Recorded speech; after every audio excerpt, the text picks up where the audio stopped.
What's a company that's so far ahead of the game that there's almost no point in even trying to compete with them? This episode is brought to you by Tesla. If you're not driving one, then you should be. So, Tesla. Brought to you by Tesla. So, obviously that's one of Elon's companies. Big fan of the dude. And as a sponsor, I have to talk nothing but awesomeness about that company. And it is an awesome company, let's get real. It is one of the big seven, so it's a monopoly, but you know, whenever an entrepreneur goes to start a business, that should be the goal. Is just create a monopoly, you know. And a little bit about Tesla, though, also is I don't know if you guys know like how many jobs they provide, but basically their charging stations alone is like a Fortune 500 company. And they're literally like so far ahead of the pack. I think they manufactured like in 2023 like 300,000 electric vehicles, and I think the closest competitor was General Motors, and I think they did 29. And it was funny when they had that White House EV summit, Joe Biden was like, yeah, General Motors, they're freaking leading the pack in the EV game. Like, why would you do that? You know, like, you just make yourself look like such a fucking dick, you know? Like, why would you say that? You know, like, but, you know, inflection points, right? So, and a little bit more about Tesla. I know you guys probably don't know this, but I like came across it when I was selling solar back in the day. If I was to go solar, like, if I was like to have a house that I knew I was gonna like live in forever, they have these freaking there's solar shingles that you put on your roof. So like you can go solar, especially with the tax credit in place, you can go solar and have solar shingles by Tesla. And the first time I reached out to Tesla, the first thing I told him, I was like, yo, if you guys sign me and I can sign you guys as a sponsor, one of the first things that we will work on is if I win this lawsuit and we go start doing solar projects on like commercial solar projects on like college campuses, that I would go with Tesla and they would be the sole manufacturer of solar panels on the projects that we do for the colleges. So I felt like that would be a win-win for everybody, you know. You don't want to say that during a negotiation, but you know, if we're both thinking win-win, it could be a win-win. Because I really want one of those Cybertrucks. Some bitches are so fucking clean, man. And also though, but you know, electric vehicles though, like whether it's Tesla or not, they're the future. They're better for the environment. You know, carbon emissions, it lowers them. And the thing is like Teslas though, like you hear Tesla, you're like, oh, that's like rich people stuff. But it's really not. They make Teslas like in every price range. So like they're very affordable. I will say that too. So yeah, I guess this episode though, since we're on Tesla, we'll go with the big seven. I don't know if you guys know what the big seven is, but they are the biggest seven companies in the United States that are monopolies, you know, and it includes, it's Tesla, Microsoft. So Tesla, they have the cars, the charging stations, and they manufacture some, like there's some other energy projects as well. Microsoft, they own Microsoft, like Microsoft Word, Microsoft Office, all that stuff. Then they also own LinkedIn, and then they even own GitHub. I didn't know that until I was reading Chris Dixon's book, but yeah, they own GitHub too, man. So that's the things, like these companies, they get so big, they just start buying up all these other companies, and it's just like a couple groups that are just like run everything, you know, that's what it is. And then there's Amazon, obviously, and then Meta, which is Facebook and Instagram.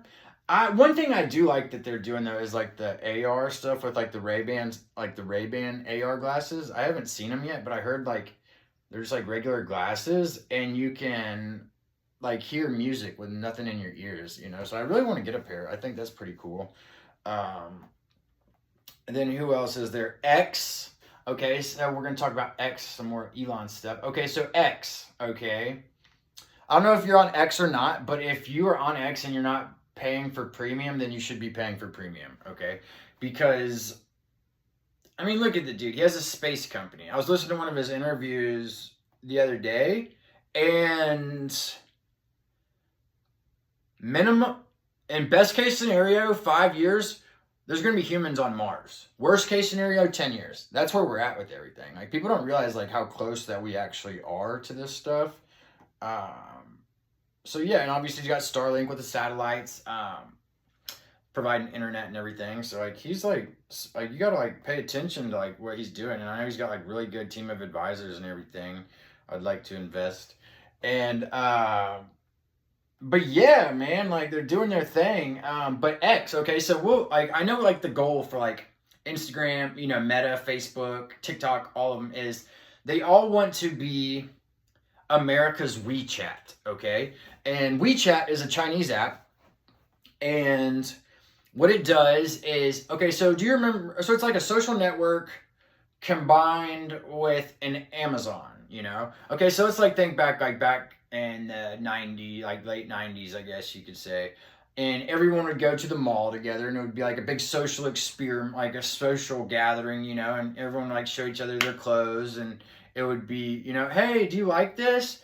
And like all the friends and stuff would be like, no, you know, it makes you look fat and all that stuff, or whatever, you know, whatever girls do, you know, like when they're picking out clothes together. And basically, like what WeChat does is it allows like you to go shopping with your friends online. And so like you can pick out a dress or some high heels and like put them in your shopping cart and let your friends, they can comment on like the items that you pick out. So it's pretty cool, but it's literally like they use it for everything, and that increases production like crazy, you know. So I think that's like a good goal for us to have, you know, in America, is to have like an all-in-one app, you know. I've given some suggestions on like other apps that I think have an edge in a way, but I think, you know, X is a pretty good one, you know, because LinkedIn sucks, you know. Facebook is good, but it's just freaking old school, man. Like the thing that Facebook, like the one thing that they have is the groups. Like that is what Facebook has going for them. Then Instagram, it's good, you know. I just like the females on it, you know. So that was like one of my like first things. I was like, you need to get some sexy females on X, you know. So yeah. But yeah, so I mean, like that's the goal of these companies, is to become the all-in-one app, and he's already got it set up like where you can pay for premium, which is basically could be. I have a feeling like he's trying to convert it into a Web3 platform. You know, has a plan to make it so that it's a crypto payment system. You know, that would be my guess. I'm not 100% sure on that. You know, so but I think like he's a pretty proactive person. I feel like if I was in his shoes, that's what I would be trying to do, and. So yeah, and obviously I use Farcaster too. Like definitely, you know, like early adopters on Farcaster is like it's gonna be relevant. I know that much. But yeah, you know, so that's the goal, and you know, just like remember, like if you don't pay for the product, you are the product. Like people need to know that, and some people are okay. They're like, oh, as long as I don't have to pay for it, you know. But like you don't understand like the long-term effects that has on people. You know, like controlling what you see in your feed. Like you spend so much time staring in your freaking phone, and they control everything that you see. So it controls your brain, you know, and people don't realize that, you know. And I know it's really hard for people to like put their phones down, you know, if they're not like on their phone, they're watching TV, they're watching Netflix, they're playing video games or something. Like it's good to just put your phones down and just read a book, you know. That's something I do all the time, and I feel like it's really helped my mental health. So, what other monopolies are there? There is, it's Google, obviously, and I'm sure you guys know that Google, they're embedded in everything, you know. So it's like you get on anything online, it's like sign in with your Gmail, you know, which is genius, you know. And but I mean, like they're like Sergey Brin, Larry Page, are like good dudes, you know. And I'm like such a huge fan of Waymo, and I know that they're playing like a big part in it. And I know you guys know also that Google owns YouTube. They bought YouTube a while back. So they own YouTube. So I don't know what to say about YouTube right now. I'm just not a good YouTuber or something.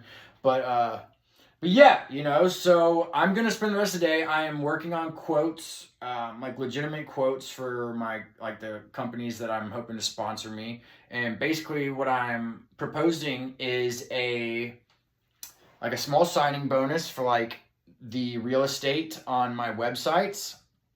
And then after that, it would just be commission only based pretty much. You know, it's like you only pay for the outreach that the content gets, you know? So basically, I'll have it set up that there'll be a payment structure per view, you know, as opposed to some like crazy signing bonus, you know? So it'll be like you pay for the views, but it'll also be like, we'll take the content and we can break it down, use AI, edit it into any ways we want, and market any ways we want as well, you know? And I'm known for like hitting the groups on Facebook and getting like millions of outreach. So I think they should like keep that into consideration because those views don't count like on YouTube.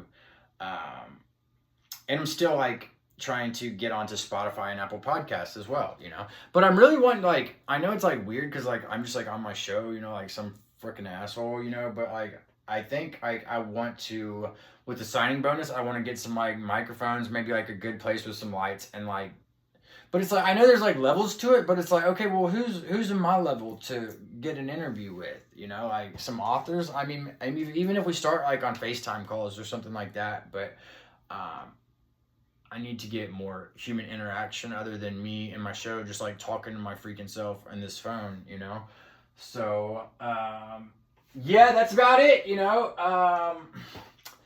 I've been training my AI assistant Pi. I freaking love her. She's got such a freaking sexy accent, and she's good. You know, you got to train these AIs, but like the more you train them, like the better they get to know you, and the more assistants they can be. So definitely keep up with the trends. And I probably need to get you guys some more AI tools. So I will probably do that next episode. Okay, this is coming up. I'm doing some pretty good long ones, but it's not every day, you know. So I feel like the longer is a little bit better, and I feel like this is good business talk, and I feel like it's good podcast. I'd want to listen to this on my car, especially if I broke in some freaking badass sponsors. Like this episode is brought to you by Alibaba. They run it all. They got international business connections all over the world. Partner with Alibaba and minimize fucking expenses and maximize profits. Go for Alibaba. So yeah, something like that, you know. Anyways, I appreciate you guys for taking the time out of your busy schedule to watch my show today. And just remember that I love you and that you can be what you will to be.